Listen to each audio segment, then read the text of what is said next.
Halo guys, kembali lagi bersama gue Bung Aksa di acara ngobrol bareng milenial. Oke, pada kesempatan kali ini kita kedatangan tamu yang spesial nih, salah satu perangkat yang cukup penting dalam dunia politik dari Bawaslu Kota Tangerang Selatan. Oke, gue mau memperkenalkan dulu nih tamu kita pada kesempatan kali ini. Beliau adalah Bung Jazuli. Halo Bung Jazuli. Halo. Gimana kabar? Alhamdulillah. Alhamdulillah. Baik Luar ya. biasa. Luar biasa. Oke, Bung Jazuli ini adalah komisioner Bawaslu Kota Tangerang Selatan. Dia bagian divisi penanganan pelanggaran. Wah, ini kalau misalnya di sekolah ini guru BK nih biasanya nih ya. Ya. Penyidiknya lah. Penyidiknya ya. Oh, luar biasa. Nih udah pakai seragam nih. Luar biasa nih tamu kita nih ya. Oke, Bung Jazuli ini tinggal di Pondok Cabe di Tal 1 nih. Buat anak-anak Pondok Cabe yang dekat rumahnya bisa mampir nih, bisa diskus untuk politik ataupun kepemudaan boleh nih, karena Bung Jazuli ini adalah dulu mantan aktivis juga di UIN ya Bung ya. Siap. Luar biasa. Oke, Bung Jazuli, terima kasih nih udah main ke podcast kita nih. Kita hari ini akan berbicara banyak terkait masalah Bawaslu ya, karena kan hari ini Tangsel itu akan menghadapi kontestan politik ya, pesta demokrasi untuk pilkada. Nah, mungkin teman-teman milenial ini pengen tahu sebenarnya tugas Bawaslu itu apa sih? Silakan Bung. Baik, terima kasih. Pertama tentu terima kasih ya Bawaslu telah diundang gitu ya oleh dari Karang Taruna Kelurahan Pisangan gitu ya. Ini tentu sesuatu yang sangat istimewa bagi Bawaslu untuk menyampaikan apa itu Bawaslu gitu ya, ada fungsi seperti apa dan sebagainya kepada khususnya kepada teman-teman milenial. Betul, kan? betul. Begitu. Kenapa mungkin ada yang masih hanya tahu bahwa penyelenggara pemilihan itu, terutama di milenial, begitu hanya KPU misalnya, begitu. Betul. Padahal penyelenggara itu tidak hanya KPU, tapi kemudian ada Bawaslu, begitu, yang fungsinya adalah ya dari sisi pengawasannya, dan kemudian ada DKPP. DKPP, begitu ya. apa tuh panjangannya? Ya, Dewan Kehormatan Penyelenggara Pemilu, gitu ya. Jadi itu salah satu perangkat di pemilihan ya, di pemilu maupun pemilihan. Nah, terus apa itu Bawaslu ya? Bawaslu kan Badan Pengawas Pemilu ya. Yang mana itu hadirnya Bawaslu itu ya dari mulai kronologisnya misalnya tahun 97 ya, dimulai 97 di mana misalnya banyak kecurangan dan sebagainya, tapi kemudian di mana tempat mengadu kan, tidak terakomodir gitu ya. Begitu. Di mana tempat mengadu, maka kemudian dibentuklah di 1982 begitu, itu namanya Panwaslak ya, Panitia Pengawas Pelaksana Pemilu. Oh, dulu namanya ya.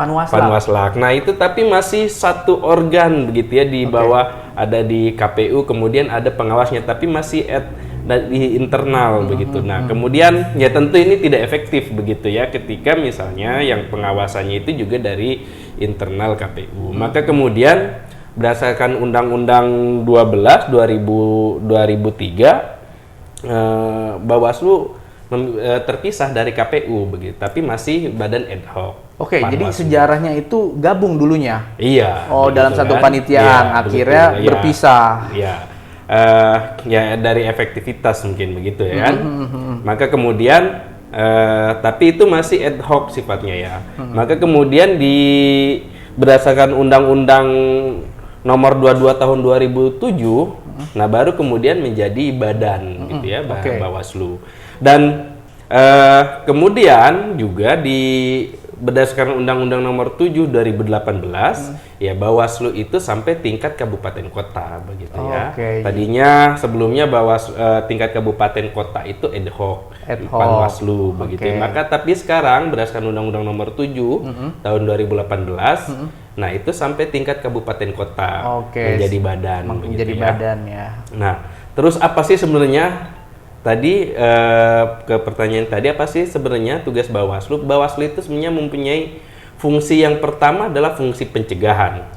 Gitu pencegahannya seperti apa tuh? Ya, pencegahannya tentu ini sebelum kejadian gitu ya. Ada misalnya sebelum kegiatan tahapan ya kita sudah memberikan warning begitu ya, misalnya kepada KPU begitu ya, terhadap tahapan yang akan berjalan, atau misalnya kepada tim pasangan calon begitu ya, sebelum memulai tahapan kampanye misalnya ada kegiatan apa dan sebagainya ya, kita memberikan warning begitu ya, ya berupa pencegahan. Berarti tugas fungsi Bawaslu itu sebelum pilkada itu berjalan, mereka sudah menjalankan tugas berarti ya? Iya. Oh gitu? Iya, betul. Jadi tidak dilihat pas pilkada saja baru ada begitu, tapi sebelum pilkada pun ya sudah ada. Mereka ya tadi melakukan, karena proses pencegahan itu kan tentu di awal ya. Betul. Ya, begitu di hulu kan gitu ya. Proses pencegahan misalnya tentang netralitas ASN misalnya begitu ya. Ya kita sudah memberikan warning, memberikan surat berupa larangan dan sebagainya kepada pihak terkait begitu kan misalnya. Nah, itu fungsi pencegahan. Kalau dari sekarang ini yang sudah berjalan ya, udah hampir kurang lebih tinggal di bawah 60 hari nih akan kontestan politik kita. Tapi udah banyak belum sih keluhan-keluhan dari masyarakat terkait masalah pilkada ini? Ke Bawaslu gimana? Ya, kalau bukan keluhan ya sifatnya ya, karena memang ini sifat kontestasi ya. Kontestasi tentu ada proses misalnya yang menurut mereka pelanggaran, gitu. Maka kemudian ya melaporkan ke Bawaslu begitu ya. Nah, tapi sebelum itu juga memang kita ada fungsi pengawasan kan begitu. Ya.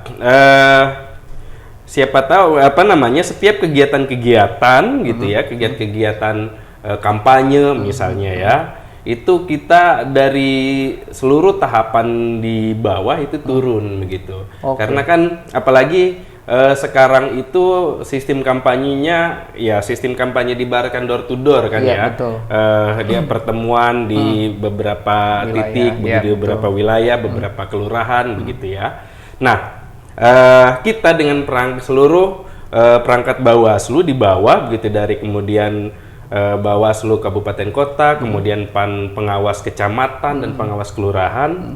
Nah, itu mereka ya di setiap titik yang dikunjungi begitu dalam kegiatan kampanye diawasi begitu ya. Jadi berarti mungkin anak-anak milenial juga pengen tahu lebih jelas nih.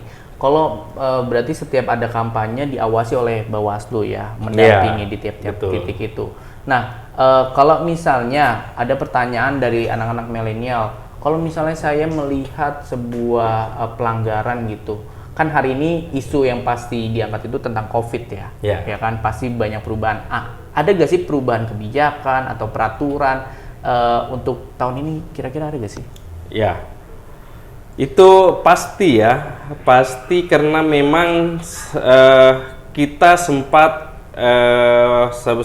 kemudian periode tahapan, kemudian di tengah tahapan kita sempat berhenti begitu ya proses tahapannya, dan kemudian berlanjut lagi dengan kemudian dipertegas bahwa pilkada di tahun 2020 ini tetap merujuk standar penanganan COVID-19 kan begitu ya, COVID-19. Maka kemudian ada aturan-aturan yang berbeda tentu dari pemilihan-pemilihan sebelumnya. Apa tuh biar teman-teman milenial nih biar tahu nih. Misalnya, kalau pemilihan-pemilihan sebelumnya itu ada kampanye rapat umum misalnya ya. Rapat umum yang kemudian menghadirkan musik dan sebagainya begitu ya.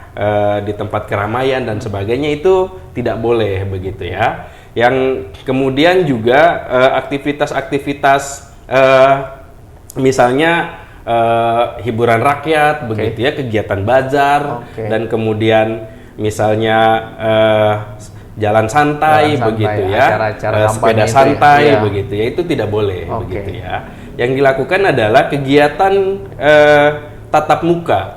Tatap muka pun itu dibatasi maksimal pesertanya itu 50. Oke. Begitu ya. Jadi anak-anak milenial biar tahu kenapa hari ini pemilu tahun ini tuh nggak seperti tahun-tahun sebelumnya gitu. Karena tadi udah dijelasin oleh Bung Jajuli ini banyak batasan yang agak sedikit berbeda. Salah satunya tidak ada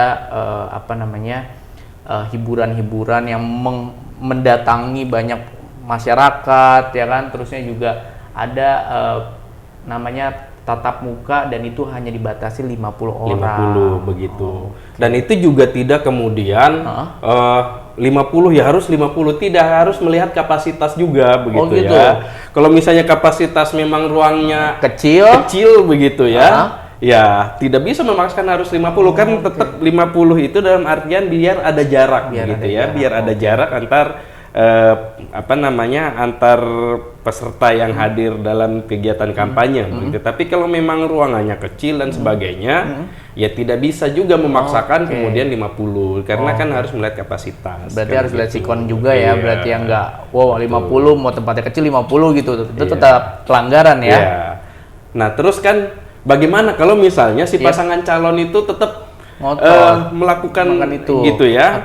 Contoh misalnya ya menghadirkan masanya sampai kemudian di atas 50 begitu ya, atau misalnya kegiatan-kegiatan yang dilarang kayak misalnya kegiatan bazar gitu ya, kegiatan donor darah misalnya, terus kegiatan sepeda santai. Nah, bagaimana kalau itu dilakukan begitu ya? Pertama, Bawaslu itu tadi fungsi pencegahannya tentu meminta kepada panitia untuk tidak diadakan acara itu tentu ya. Berarti sebelum kejadian itu ya. Iya. Nah, terus kalau misalnya tetap mengadakan begitu ya, maka kemudian kita begitu memberikan teguran secara tertulis gitu ya, memberikan surat peringatan begitu ya. Nah, ketika itu tidak bisa juga kemudian ya bisa kita membubarkan acara tersebut begitu ya. Punya wewenang itu ya sampai membubarkan. Karena di samping itu juga sekarang Bawaslu kan membuat Pokja Covid namanya begitu ya. Pokja Covid. Menarik nih. Iya, Pokja Covid-19. Nah, itu ini bukan melangkahi wewenang ini ya. Kesehatan ya. Iya, kesehatan karena ini hanya di wilayah ya kampanye begitu, wilayah pemilihan begitu ya, di wilayah pemilihan. Nah, di luar wilayah pemilihan itu bukan domain Bawaslu. Nah, tapi kalau di wilayah pemilihan misalnya tadi, maka kemudian ya berkoordinasi dengan Pokja tersebut karena kan Pokja kan ya unsur Bawaslu, unsur kepolisian begitu ya, kemudian unsur Babinsa, dari TTNI begitu ya, dan kemudian unsur dari Satgas Covid yang ada di Kota Tangsel gitu ya. Maka kemudian langkah selanjutnya adalah pembubaran.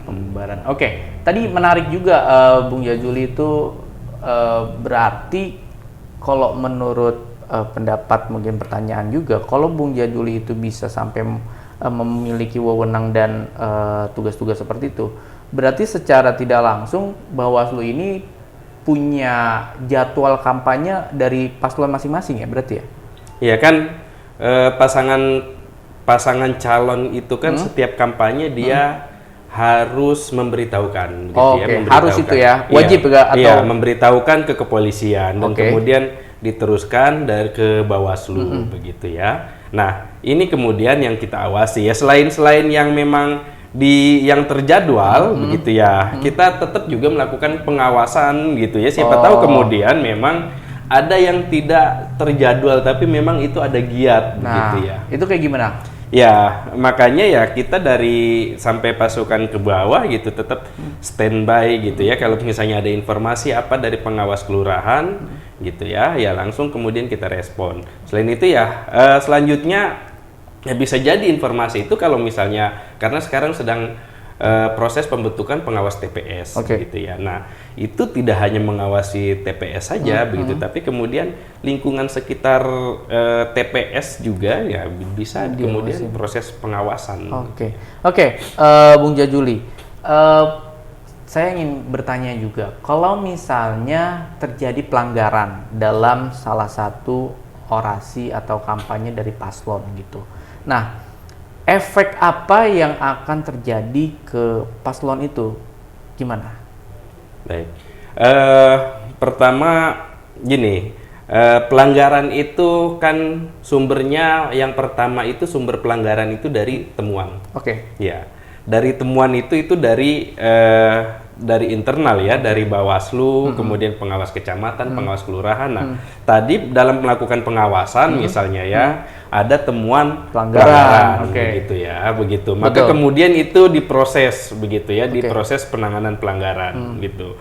Itu pintu masuk yang pertama. Nah, pintu masuk yang selanjutnya itu dari laporan masyarakat. Ya, bisa jadi kemudian ada masyarakat yang memang tahu ada pelanggaran begitu ya. Ada pelanggaran kegiatan kampanye atau kegiatan yang memang yang lainnya yang memang berimplikasi kepada proses pemilihan gitu ya. Nah, itu bisa melaporkan begitu ya dari masyarakat. Nah, tentu siapa saja kan yang bisa melaporkan, kan begitu. Ya. Dan bagaimana caranya? Ya, gitu. Prasyaratnya yang pertama adalah mereka ber-KTP wilayah setempat atau dalam hal ini kalau di Tangsel ya dia harus ber-KTP Tangsel. Itu salah satu syaratnya. Syaratnya. Nah, yang kedua adalah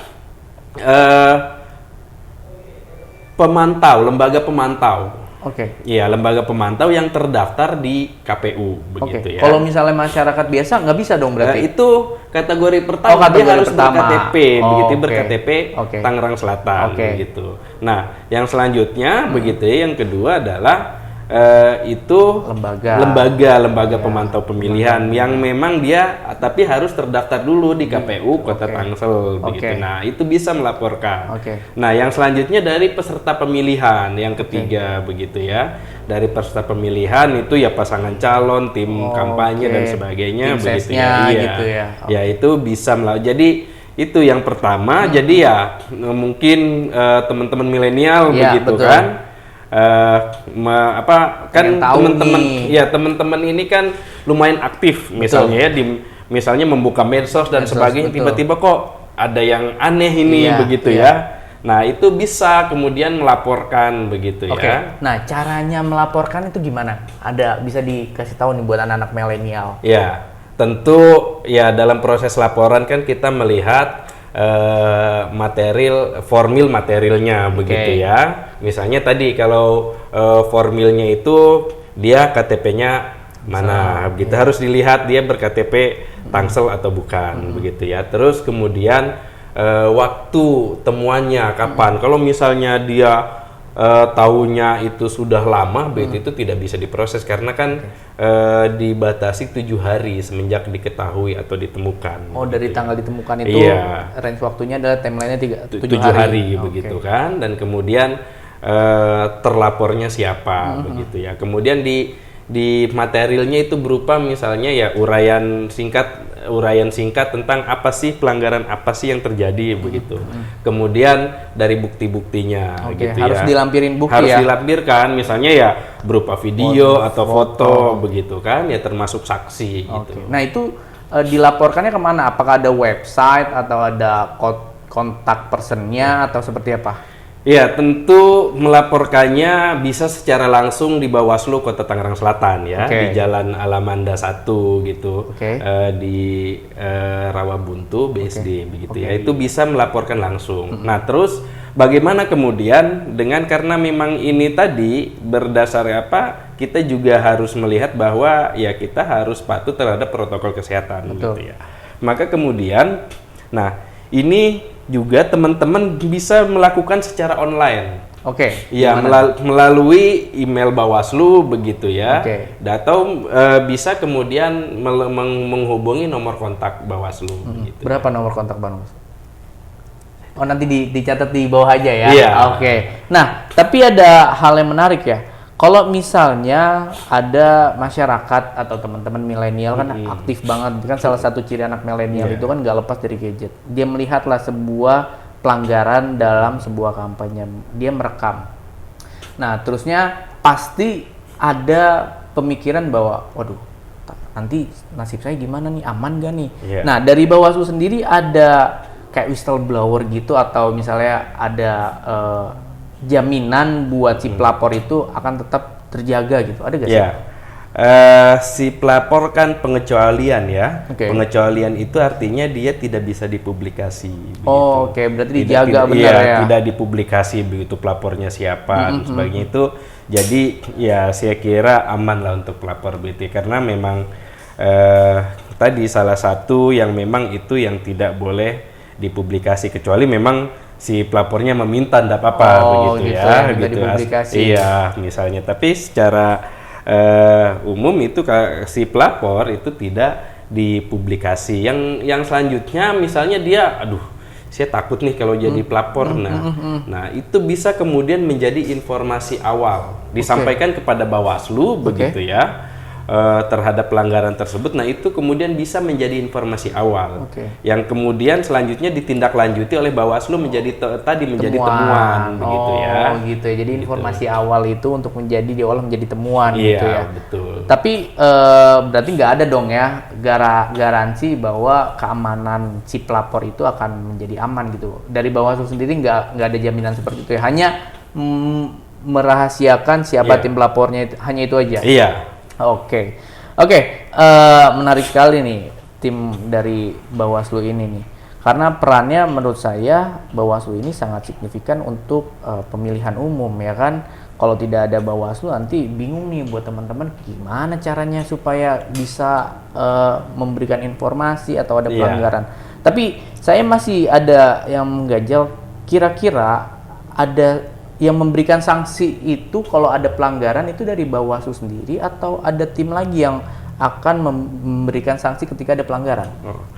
Iya, begini, pelanggaran itu ada jenisnya ya. Ada misalnya pelanggaran administrasi, begitu ya. Kemudian ada pelanggaran pidana. Ada pelanggaran kode etik. Ada pelanggaran undang-undang lainnya. Nah, ini tentu berbeda caranya begitu ya. Cara prosesnya gitu. Tapi yang pasti Bawaslu itu sampai kemudian sifatnya merekomendasikan. Merekomendasikannya kemana? Ya, misalnya pelanggaran administrasi begitu ya. Administrasi itu misalnya dilakukan oleh penyelenggara pemilihan gitu ya di tingkat bawah, misalnya di tingkat PPK, di tingkat PPS begitu ya. Kemudian kita merekomendasikan kepada KPU, gitu ya. Merekomendasikan kepada KPU. Gitu. Sifatnya begitu. Kemudian juga misalnya ya kode etik, misalnya gitu. Setelah diproses ke proses penanganan pelanggaran, kemudian memang ini kemudian pelanggaran kode etik, gitu ya. Nah kemudian ya kita merekomendasi. Kode etiknya di tingkat mana? Kalau di tingkat ad hoc misalnya ya, di tingkat PPK, PPS, Panwascam begitu ya, pengawas kelurahan. Nah itu sampai kemudian kalau misalnya di jajaran KPU ya kepada KPU, ya. Kalau di jajaran kami ya, kalau di tingkat ad hoc ya langsung dieksekusi oleh Bawaslu Kabupaten Kota. Jadi kalau ada pelanggaran itu dari Bawaslu akan merekomendasikan ke KPU, nanti dari KPU kemana lagi tuh? Ya dari KPU kemudian ya. Kan KPU menindaklanjuti rekomendasi dari Bawaslu gitu ya.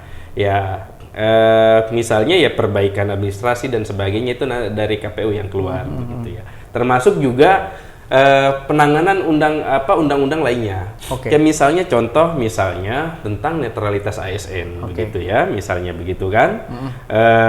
Nah, kita tetap kemudian memproses karena kan salah satunya misalnya ASN ini harus netral begitu ya, tidak boleh dia menunjukkan dia berpihak ke siapa dan sebagainya begitu ya. Tapi kalau misalnya di dalam kampanye misalnya dia menunjukkan keberpihakan ke salah satu calon dan ikut dalam giat kampanye begitu, ikut aktif dalam giat kampanye, nah itu kemudian kita bisa kemudian itu menjadi sebuah pelanggaran, dan kemudian apabila memang terbukti dalam proses penanganan pelanggaran, maka kemudian direkomendasikan ke KSN misalnya, begitu ya. Nah itu akan berdampak berarti ya ke paslon? Ya tentu karena memang ya tergantung, karena kan melihat misalnya atau yang selanjutnya misalnya pidana, ya pidana pemilihan kan begitu. Ya mungkin ini menarik begitu kan? Betul. Ya pidana pemilihan ya kita prosesnya kan ada Gakumdu, gitu ya, penegakan hukum terpadu, di mana itu personilnya dari Bawaslu, kemudian dari kepolisian dan dari kejaksaan, gitu kan. Nah, ini yang menangani ketika misalnya proses laporan atau temuan itu ternyata unsurnya adalah pidana, begitu, maka kemudian dibawa ke Gakumdu, gitu ya. Nah, dibawa ke Gakumdu. Nah, dalam 1 kali 24 jam dibawa ke Gakumdu, dan kemudian setelah kata di Gakumdu, oke, ini kemudian dilanjut, maka lanjut proses klarifikasi, misalnya. Wah, gitu ya. luar biasa berarti Dan ya. seterusnya proses klarifikasi lanjut, kemudian lanjut ya, ada pembahasan ketiga, pembahasan kedua, begitu pembahasan kedua, Lanjut akhirnya ya lanjut proses penyidikan di kepolisian, begitu. Oh, berarti peran serta polisian juga Iya, ada juga ya. iya. Oke. Tadi menarik banget ya penjelasan tugas dan wewenang dari Bawaslu. Tadi mungkin teman-teman milenial bisa sambil belajar juga ya, seperti itu ya. Jadi semoga video ini tuh bisa menjadi edukasi buat teman-teman anak-anak milenial ya, betul ya? Iya. Oke, saya mau nanya juga nih sama Bung Jazuli nih. Kira-kira ada gak sih program dari Bawaslu sendiri untuk menarik simpatisan dari kaum-kaum milenial? Ya, ini saya kira milenial ini tidak hanya sebagai, biasanya kan kalau tidak hanya sebagai objek, betul gitu ya. Jangan sampai kemudian milenial ini yang gitu ya, yang punya kreativitas dan sebagainya, begitu, itu dijadikan hanya sebagai objek, begitu betul, ya. betul. Tapi harus menjadi subjek kan, begitu ya, harus mempunyai peran, begitu ya. Jangan sampai kemudian hanya berperannya itu misalnya tukang masang stiker, tukang masang banner, begitu ya. Harus punya peran lebih dari itu, begitu. Benar-benar kan? banget itu buat anak-anak milenial. Nah, ada gak sih caranya supaya anak-anak milenial itu bisa berperan dalam pilkada politik gitu? Ya, tentu yang pertama ya harus punya wadah, begitu ya. Ya di organisasi apa, dan untuk lebih mudah mengorganisir tentu ya. Begitu. Yang kedua adalah memang kita ada program namanya Sekolah Kader Pengawasan, gitu, yang kemarin gitu, Sekolah Kader Pengawasan. Sekolah Kader Pengawasan nih, ini informasi nih buat teman-teman milenial nih. Gimana tuh? Yang kemarin itu sudah selesai, dan sistem belajarnya itu sistem belajar online ya, karena belajarnya online. Iya, online karena memang ya tadi, karena memang situasi COVID begitu ya. Tapi kan dengan situasi COVID tidak juga kemudian membatasi atau kita putus, begitu ya. Tapi tentu ya itu salah satu yang sering teman-teman milenial lakukan, begitu ya. Adanya inovasi ya.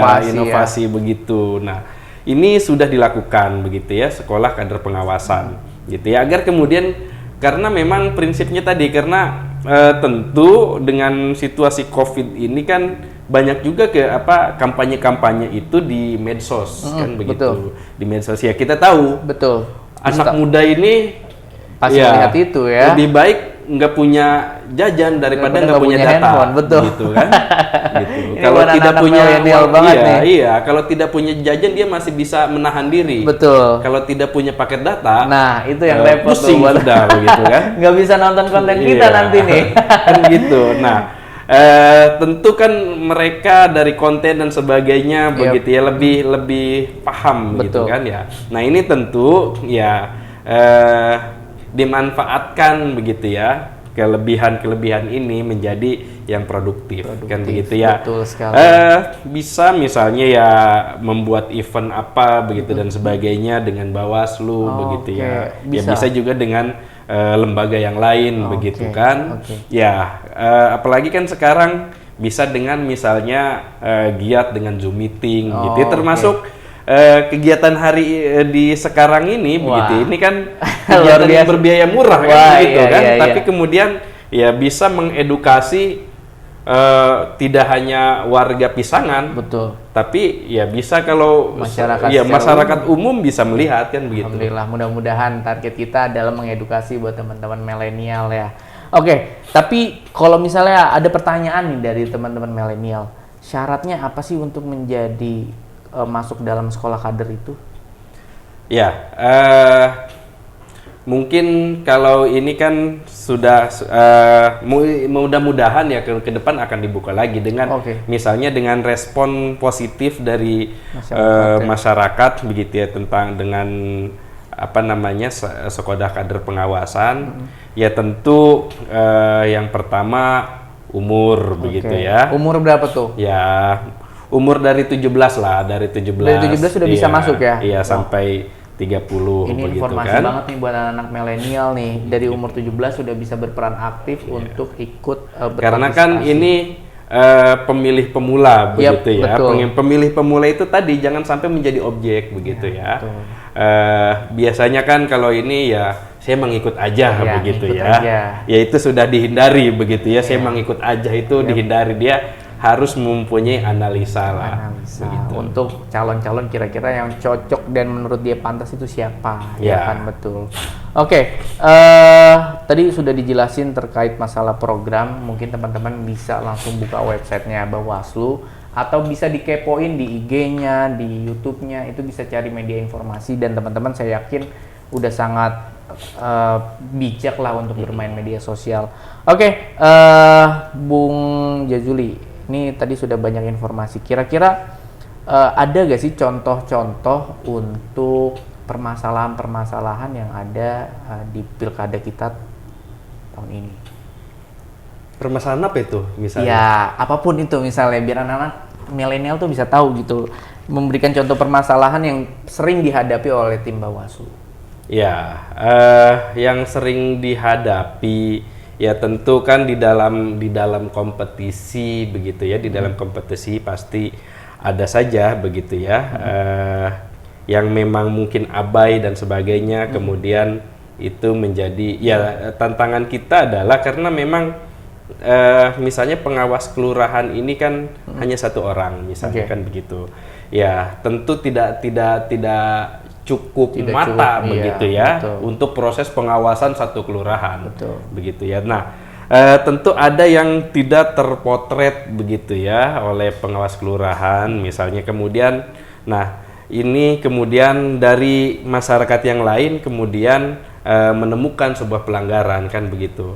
Nah ini kemudian tentu bisa melaporkan. Nah itu kalau kemudian, nah itu yang terjadi ya, bisa jadi kemudian yang terjadi adalah pengawas kita cenderung begini, misalnya agak ada, bisa jadi ada clash begitu ya, ada clash.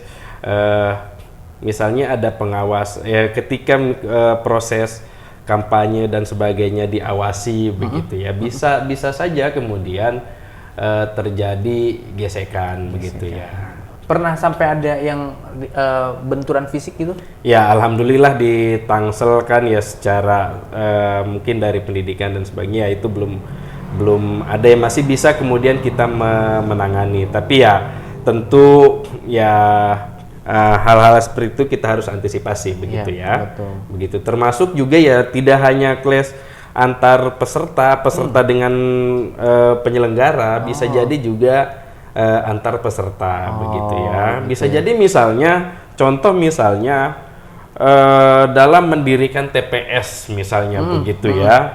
Dalam mendirikan TPS ada yang tidak sepakat gitu ya, titik TPS itu di situ misalnya kan. Misalnya ada, wah di situ kan tempatnya pasangan tim sukses misalnya kan, misalnya begitu. Ya bisa jadi kita juga misalnya dapat informasi seperti itu. Nah itu kemudian ya apa namanya bisa kemudian proses kita proses mediasi begitu ya, mediasi dengan pihak-pihak yang merasa dirugikan dengan ada DPS di titik itu misalnya ya, atau dan seterusnya. Apakah tugas Bawaslu itu sampai memberikan penjelasan terkait permasalahan itu atau? Ya tentu sifatnya memediasi kan, memediasi antar pihak kan, pihak yang keberatan sama terus pihak yang dirugikan, terus ya pihak yang memang merasa mungkin menurut mereka diuntungkan begitu ya. Nah itu ya bisa proses mediasi begitu. Dan Bawaslu itu mewadahi itu ya sebagai Oke, buat teman-teman milenial nih, tadi kita sudah mendengarkan penjelasan yang sangat banyak dari Bung Jazuli nih, dari Bawaslu Kota Tangerang Selatan. Mungkin saya pengen Pak Bung Jazuli ini memberikan pesan buat teman-teman kaum milenial, kira-kira di kontestasi politik ini anak-anak milenial itu harus bersikap seperti apa gitu. Jadi biar teman-teman milenial ini juga termotivasi kira-kira menghadapi kontestan politik itu seperti apa gitu. Silakan, Bu. Ya, terima kasih, Bung. Menarik sih kira ya. Apa kemudian peran milenial begitu ya? Mengambil peran di sisi apa di dalam kontestasi pilkada ini? Tadi sudah dijelaskan begitu ya, jangan sampai kemudian kita ini, terutama misalnya teman-teman milenial yang pemilih pemula begitu ya, dan seterusnya, ini hanya menjadi objek begitu ya, hanya menjadi objek. Mereka kemudian ya diarahkan ke A, ke B dan seterusnya begitu ya. Tapi kemudian milenial ini harus menjadi subjek begitu. Jadi subjek dalam arti dia mempunyai peran penting. Ya, kita tahu bahwa milenial ini kalau di ini cukup signifikan suaranya begitu ya, cukup signifikan begitu teman-teman milenial. Umur ya 17 sampai 25 misalnya itu cukup signifikan jumlahnya. Nah, tentu ini menarik begitu ya bagi pasangan calon dan sebagainya begitu ya. Pasti tentu membuat desain kampanye dan sebagainya agar kemudian bagaimana milenial ini menarik. Betul. Kan begitu ya. Betul sekali. Gitu. Karena ya dengan berbagai macam gimmick dan sebagainya, ilustrasi dan sebagainya begitu ya. Nah, tapi saya kira harus punya analisa begitu ya. Mempunyai analisa terhadap pilihannya begitu. Misalnya dilihat dari visinya, misinya begitu ya, dan seterusnya. Agar kemudian memang menjadi pemilih rasional. Karena memang ya rata-rata saya kira pendidikannya ini ya pendidikan SMA ke atas kan begitu ya. Begitu. Nah, tentu harus menjadi pemilih rasional begitu. Cukup sangat jelas dan padat nih buat anak-anak milenial dari pesan dari Bung Jazuli nih, bahwa teman-teman milenial ini semoga bisa menganalisa bahwa paslon-paslon ini yang cocok untuk memimpin Tangerang Selatan ke depannya itu seperti apa, begitu ya Bung ya? Siap. Dan jangan sampai teman-teman pemuda ini, anak-anak milenial ini hanya dijadikan objek, dikasih gift apa gitu langsung dia memilih selesai gitu. Justru kami berharap bahwa dengan adanya edukasi ini bersama Bawaslu ini teman-teman bisa ikut berpartisipasi ya kan dari kegiatan-kegiatan Bawaslu. Tadi sudah dijelaskan ada program sekolah kader, terusnya bisa ikut daftar untuk jadi pengawas sendiri itu bisa ya. Betul. Dengan tinggal dibuka websitenya aja untuk berperan aktif teman-teman pemuda. Mungkin itu tadi pesan dari Bung Jazuli. Terima kasih banget ini sudah datang ke podcast kita. Siap. Semoga ini bisa mengedukasi kita semuanya. Kita akhiri. Bye-bye. Bye.